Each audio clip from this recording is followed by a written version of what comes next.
नमस्कार, मैं पिंटू सिंह यादव आप सभी का स्वागत करते हैं भोजपुरी रिमझिम में। दोस्तों, मैं कल से देख रहा हूं कि भोजपुरी इंडस्ट्री में अश्लीलता को लेकर, अश्लील गाने को लेकर काफी ज्यादा कंट्रोवर्सी मचा हुआ है और कई लोगों की चूल मची हुई है कि किस सिंगर को टारगेट किया जाए। भोजपुरी इंडस्ट्री में क्या ऐसा बोला जाए जिसके चलते अपने चैनल पर ढेर सारा सुर्खियां बटोर लिया जाए और अपने चैनल पर ज्यादा से ज्यादा अर्निंग कर ली जाए। और भले ही भोजपुरी में अश्लीलता जो है वो सुधरे या ना सुधरे, इससे कोई भी फर्क नहीं पड़ता है। बात करें तो एक जनता जंक्शन चैनल है, कोई जनता जंक्शन चैनल है और उस चैनल पर भोजपुरी को सुधारने की बात की जा रही है। और वहीं पुराने गाने को उठाकर, जैसा कि मैं ये कह रहा हूं, ये सारे ऐसे कह रहे हैं कि जो पुराने गाने हैं उसको उठाकर उस पर वीडियो बनाया जा रहा है और उस सारे वीडियो को लड़कियों से प्रताड़ित के तौर पर, यानी कि रेपिस्ट के तौर पर, और उस गाने को अगर कोई सुनेगा तो लड़कियों का बलात्कार करेगा।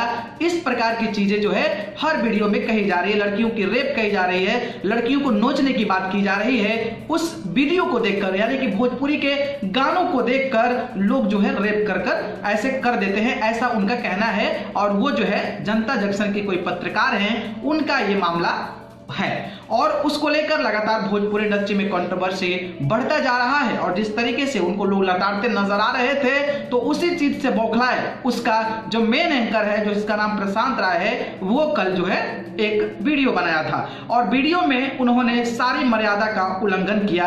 और पत्रकारिता का लेवल क्या होता है अगर मैं कहूं तो उसको पत्रकारिता तो आता नहीं है, पहला नंबर। उसको बोलने का तरीका नहीं है, जिसको बोलने का तरीका नहीं है, जिसको संयम रखने का तरीका नहीं है और जिसको सही तरीके से लोगों को चीजों बताने का तरीका नहीं है, वो पत्रकार कतई भी नहीं हो सकता है। और ये चौड़ी कौड़ी रोड छाप लोग हैं जो ऑफिस खोल के बैठ जाते हैं और अपनी पत्रकारिता की गरिमा को दिखाते हैं। सबसे पहले शुरुआत करते हैं, वो जब लाइव आया था, यानी कि जो वीडियो शेयर किया था, उस वीडियो में उन्होंने आते आते क्या कहा? वो आते आते कहा कि हमारे फोन कॉल पे 2000 से 3000 कॉल आ गए थे।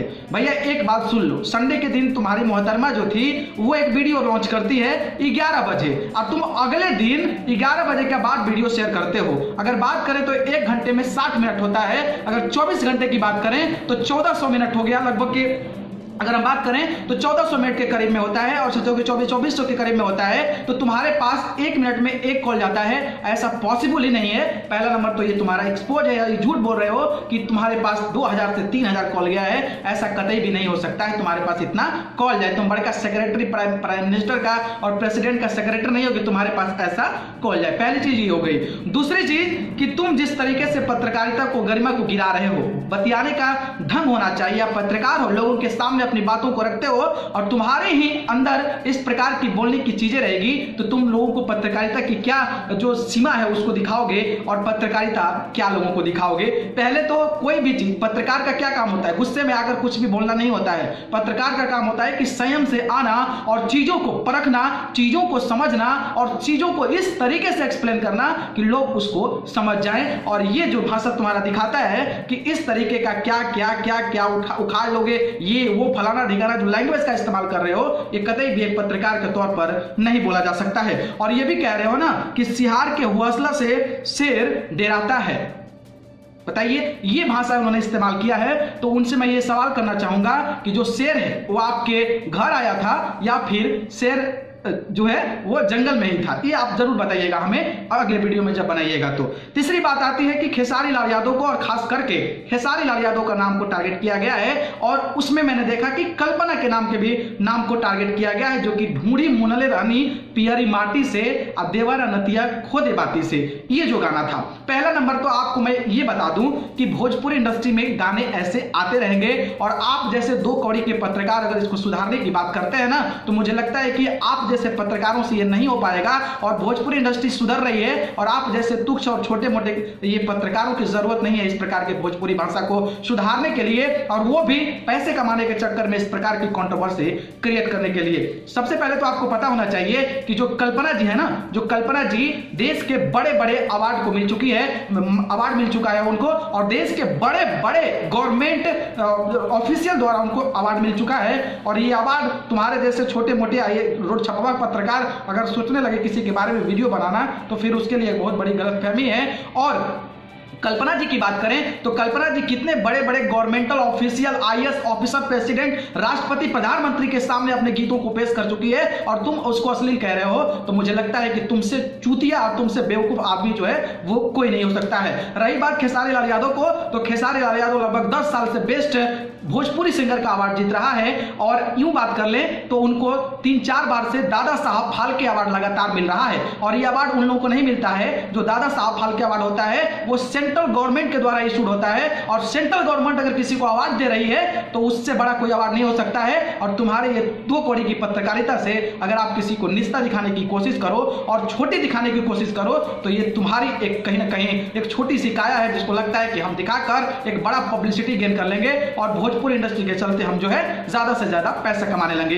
ये बात आप ध्यान रखो। दूसरी बात ये हो गई कि कल्पना और तमाम ऐसे कलाकार, कल्पना की बात कर लें या फिर खेसारी लाल यादव की बात कर लें, पवन सिंह की बात करें, निरहुआ की बात कर लें, तमाम ऐसे सिंगर्स हैं जो कि अपने गानों को गाते हैं और वही गाना भोजपुरी के अलग अलग दुर्गा पूजा के पंडालों में, छठ पूजा के पंडालों में और अलग अलग जगहों पर जो है इस चीजें की तरीके की चीजें वो कहीं ना कहीं बजती नजर आती है। और उसी की आपकी माँ हो या फिर आपकी बहनें हो या फिर खुद तुम हो, वो सारे गाने को सुनते नजर आते हो। और वही गाना जब वो कोई बड़ा सुपरस्टार जो है वो कहीं छठ पूजा में कोई कार्यक्रम में छठ पूजा के गीत को गाए या फिर दुर्गा पूजा के गीत को गाए तो उस गाने को पूरे देश में बजाया जाता है और उस गाने को अपने माँ के साथ, अपने बहन के साथ, अपने पत्नी के साथ, अपने गर्लफ्रेंड के साथ जो लोग जाते हैं और उस गाने का एंजॉयमेंट करते हैं। बात करें तो कल्पना की, कल्पना के बारे में अश्लील बोले हो पहला नंबर। कल्पना का गाना छठ पूजा में कितना किसके किसके घर बजता है ये भी थोड़ा अंदाजा लगा लेना और ये भी बता लेना कि तुम्हारी माँ, तुम्हारी बहनें और सबकी माँ बहनें जो है वो रात रात भर जग कर कल्पना की गाना सुनती हैं और ठेकुआ बनाती नजर आती है। तो इस बात को भी तुम ध्यान रख लेना और इस बात पर अगर वीडियो बनाओगे तो मुझे लगता है कि ये तुम्हारे लिए बेहतर होगा। तीसरी चीज की बात करें तो पहला नंबर ये अपना ओपिनियन जो है उसमें घुसेड़ रहे हो। अपने ओपिनियन से कोई चीज नहीं सुधरती है। सबका ओपिनियन लो, लोगों का क्या कहना है, पब्लिक रिव्यू लो, लोगों का क्या कहना है, क्या भोजपुरी को लोग अश्लील मानते हैं कि नहीं मानते हैं। अगर जो कहता है कि भोजपुरी में अश्लीलता है तो उसकी उसी टाइम जो है मोबाइल चेक करो और उसका हिस्ट्री चेक करो कि वो भोजपुरी के कितने गानों को सुनता नजर आता है। तब अंदाजा लगेगा कि मुंह पे कुछ और लोग बोलते हैं और अंदर जाकर कुछ और देखते हैं। और यही शायद वजह है जिसके चलते मिलियन करोड़ करोड़ अरबों तक जो है ये व्यूज पहुंच जाते हैं। और ये तुम्हारे जैसे जो है तुच्छ पत्रकार दिखाकर चाहते हैं कि पब्लिसिटी गेन कर लिया जाए और भोजपुरी को अश्लील बताकर उसको दबाने की कोशिश की जाए और इस तरीके से मजाक उड़ाकर अपने आप को आगे बढ़ाया जाए। तो ये कतई बर्दाश्त नहीं है। और आपको मैं ये बताना चाहूंगा कि जिस तरीके से आप भोजपुरी की सुधारने की बात कर रहे हो और पुराने 15 साल के गाने उठाकर अपने चैनल पर उस चीज का एक्सपोज कर रहे हो तो कहीं ना कहीं उसकी तुलना नए गानों को भी उठाकर करना चाहिए और उसको एक्सप्लेन करना चाहिए। और तीसरी चीज रही बात कि तुमको सारा गाना जब वल्गर लगता है तो तुम बताओ, कोई सिंगर लाओ और कोई राइटर लाओ, मैं पैसा दूंगा तुम्हें कि तुम अपना जो है गाना बनाओ जो कि पूरा देश जो है अपने माई के साथ, अपने बहन के साथ देख सके। तब हमें लगेगा अंदाजा कि तुम इतना एक्सपर्ट हो, तुम इतना टैलेंटेड हो और तुम इतना मल्टी टैलेंटेड हो या फिर एक्स्ट्रा ऑर्डिनरी हो कि इस तरीके की सोच जो है तुम अपने सामने रखते हो। बात करें तो कई सारी चीजें उन्होंने बोला, लेकिन मैं नहीं चाहूंगा कि बोलना, क्योंकि कई सारी चीजें होती है जो कि बोला नहीं जा सकता है। लेकिन फिर भी मैं आपको यही कहूंगा कि आप पत्रकारिता करते हैं तो पत्रकारिता की गरिमा को बरकरार रखें, भाषा का ज्ञान रखें और भाषा को सही तरीके से लोगों को एक्सप्लेन करते हैं, सही तरीके से ऑथेंटिक वे में लोगों को समझाते हैं तो शायद वो असर पड़ेगा जिसके चलते आपकी भी पत्रकारिता चलती रहेगी और लोगों को भी कहीं ना कहीं उस वीडियो से सीख मिलेगी। लेकिन इस प्रकार के अगर आप काम करोगे तो ऐसे ही आपकी रिलाई होती रहेगी और फिर आप एक बड़े पत्रकार के रूप में उभर नहीं सकते हो। और शायद यही वजह रही जिसके चलते कई सारे पत्रकार हैं, कई सारे बड़े बड़े चैनलों के पत्रकार हैं जिसकी धुलाई पिटाई नहीं होती है। लेकिन तुम्हारे जैसे लोग जब एनएमसीएच हॉस्पिटल में जाते हैं तो वहां पर पुलिस दौड़ा दौड़ा कर मारती है और फिर तुम चिल्लाते रहते हो और तुम्हारे सपोर्ट में कुछ नहीं आता है और उसके बाद तुम कुछ नहीं उखाड़ पाते हो। और शायद यही वजह है जिसके चलते तुम इस प्रकार की थेथरोलॉजी की तरीके का अपना कर बात करते हो और अपनी पत्रकारिता को चमकाना चाहते हो। बाकी दर्शकों, अगर आपने कोई जानकारी पसंद लगी तो हमें कमेंट बॉक्स में जरूर बताइएगा और इस वीडियो को ज्यादा से ज्यादा शेयर करें ताकि उस तुच्छ पत्रकार के पास ये वीडियो चला जाए। बहुत बहुत धन्यवाद, नमस्कार।